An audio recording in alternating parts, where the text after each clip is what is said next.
இன்றே டவுன்லோட் செய்து உங்கள் ஃபேவரட் ஷோக்களை என்ஜாய் பண்ணுங்க. போதும் பாட்டி, இதுக்கு மேலேயும் என்கிட்ட சமாளிக்கலான்னு மட்டும் நினைக்காதீங்க. நீங்க மித்ராவை கீழே விழ வைக்க எண்ணெய ஊத்தி வச்சது எனக்கு தெரியும். அத தவக்கலைய வச்சு நீங்க டெஸ்ட் பண்ண வச்சதும் எனக்கு நல்லாவே தெரியும். படு பாவி, அந்த தவக்கலை உங்ககிட்ட எல்லாத்தையும் சொல்லிட்டானா? என்கிட்ட வந்து யாரும் எதுவும் சொல்லல. நீங்க பேசிட்டு இருந்தத நான் கேட்டேன். ஆமாம் பாரதி, நான் தான் பண்ணேன். மித்ராவுக்கு ஆதி தம்பிக்கு கல்யாணம் நடக்க கூடாதுன்னா அந்த மித்ராவுக்கு ஏதாவது நடந்து கல்யாணம் நிக்கணும்னு தான் நான் அப்படி பண்ணேன். இது எல்லாமே உனக்கு நல்லது நடக்கணுங்கிறதுக்காக தான் இப்படி பண்ணேன். நீங்க சொல்றது கரெக்ட் தான் பாட்டி. ஆனா என்ன நடந்துச்சுன்னு தெரியுமா? எனக்கு அப்படிமா தெரியும்? கிணறு வெட்ட பூதம் கிளம்புன கதையா? நான் ஒண்ணு நினைக்க வேற ஒண்ணு நடந்துருச்சு. பாட்டி, நீங்க இந்த மாதிரி தப்பு தப்பா யோசிக்கிறதால தான் எல்லாமே தப்பு தப்பா நடக்குது. ஆமா, இப்ப என்ன நடந்துருச்சுன்னு அப்படி என்ன கூப்பிட்டு குதி குதின்னு குதிக்கிற? பாட்டி, நான் செம டென்ஷன்ல இருக்கேன். கடுப்பேத்தாதீங்க. நீங்க எண்ணெயை ஊத்தி மித்ரா கீழே விழுந்ததுல இடுப்பு சுளுக்கு பிடிச்சுக்கிச்சா? அப்படியா? அப்பாடி, என்னடா ஒண்ணுமே நடக்கலையேன்னு பார்த்தேன். கடைசில நான் எண்ணெய் ஊத்துனதுக்கு இப்படி ஒரு விஷயம் நடந்திருக்கு. ரொம்ப சந்தோஷப்படாதீங்க பாட்டி. மித்ராக்கு சுளுக்கு பிடிச்சதுக்கு ஆதிதான் சுளுக்கு எடுக்க போயிருக்காரு. பாடி ராசாத்தி, அப்படி வா வழிக்கு. நீ கோவமா இருக்கிறதுக்கு இதுதான் காரணமா?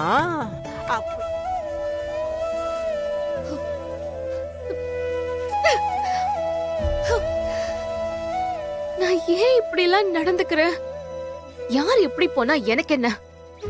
யார் யார கட்டி பிடிச்சு யார் மேல விழுந்தா எனக்கு என்ன? யார் யாருக்கு சுளுக்கெடுத்தா எனக்கு என்ன வந்துச்சு?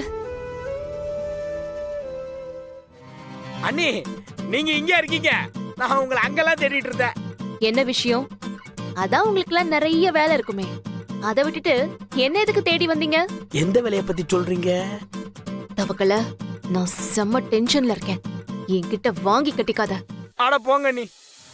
ஏற்கனவே மைதா மாவுல எனக்கு அபிஷேகம் பண்ணி விட்டீங்க. இப்ப என்ன பண்ண போறீங்கன்னு தெரியல. சரி, அதை விடுங்க. நம்ம மித்ரா மேடத்துக்கு சுளுக்கு பிடிச்சிருச்சு. ஆதி என்ன உங்களுக்கு சுளுக்கு எடுக்க போறாரு, அதான் உங்களுக்கு தெரியுமே. அதுக்கு என்ன வேணும்?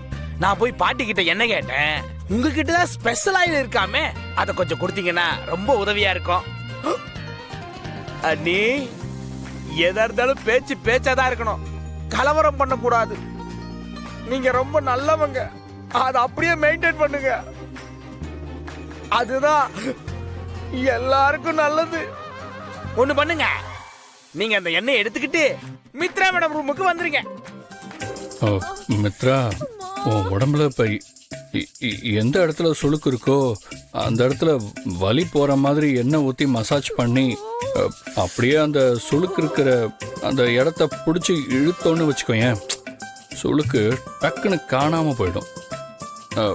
எவ்வளோ நேரம் ஆனாலும் பரவாயில்ல, நான் சரி பண்ணாம போகவே மாட்டேன். அதெல்லாம் சரியாதி.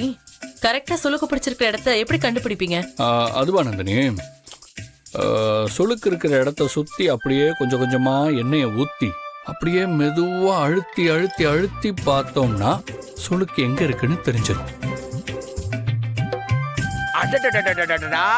பிரமாதம்னே, எங்க ஊரு கேள்விகளுக்கு கூட இப்படி எல்லாம் சொல்ல தெரியாது. நீ கதையா சொல்றிய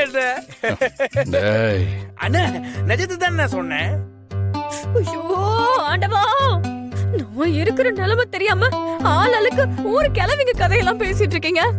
ஐயோ ஆதி, ப்ளீஸ் ஏதாச்சும் பண்ணுங்க.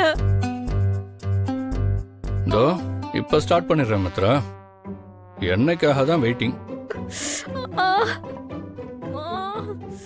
இப்போதானே பாரதி இங்க வந்து நின்னுட்டு இருந்தா, அதுக்குள்ள எங்க போனா? நீங்க என்னதான் லண்டன்ல செட்டில் ஆகி ரொம்ப நாள் ஆயிருந்தாலும் ஊர்ல இருக்கிறப்போ இந்த சுளுக்கு எடுக்கிற விஷயத்த பத்தி உங்களுக்கு தெரிஞ்சிருக்கும்ல.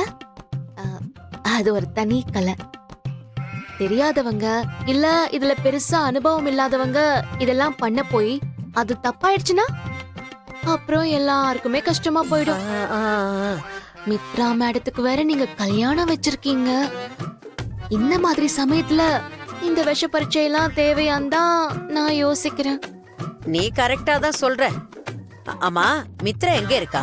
அவங்க ரூம்ல தான் இருக்காங்க. அப்படியா? சரி வா போலாம். ஐயோ என்னம்மா, என்ன ஆச்சு? பாரதி வந்து உனக்கு ஏதோ சுளுக்கு பிடிச்சிருக்குன்னு சொல்றா. ஆஹா, பாரதி தான் வருவான்னு பார்த்தா பாட்டியை கூட்டிட்டு வந்திருக்காளே.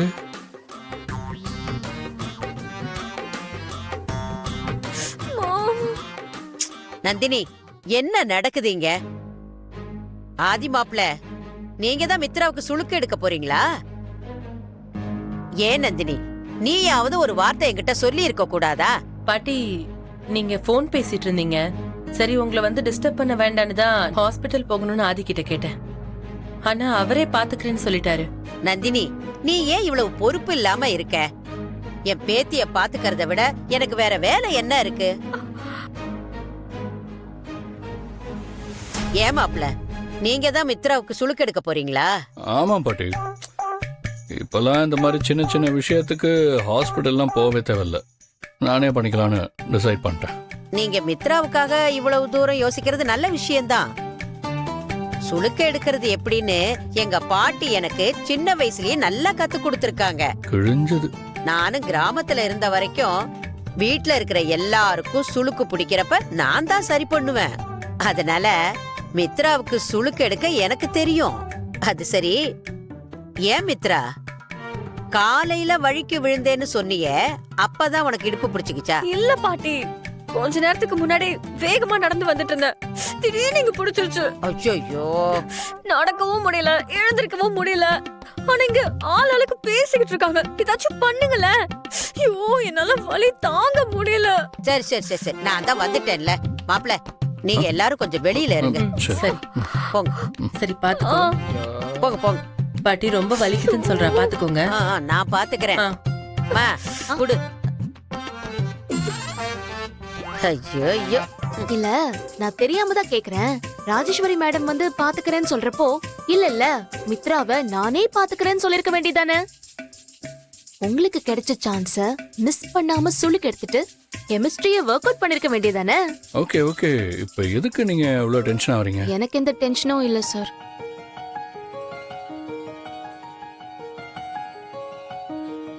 ஓகே ஓகே ஓகே, நீங்க சொல்றத நான் அப்படியே நம்பிட்டேன். போதுமா? இங்க பாருங்க சார், நீங்க நம்பினாலும் நம்பாம இருந்தாலும் இதுதான் உண்மை.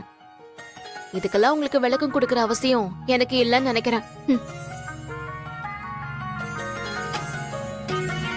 பாரதி, உங்க கண்ணுல என் மேல இருக்கிற காதலை நான் பார்த்துட்டேன். இதை வச்சு உங்களை நான் எப்படி என் வழிக்கு கொண்டு வரேன்னு மட்டும் பாருங்க.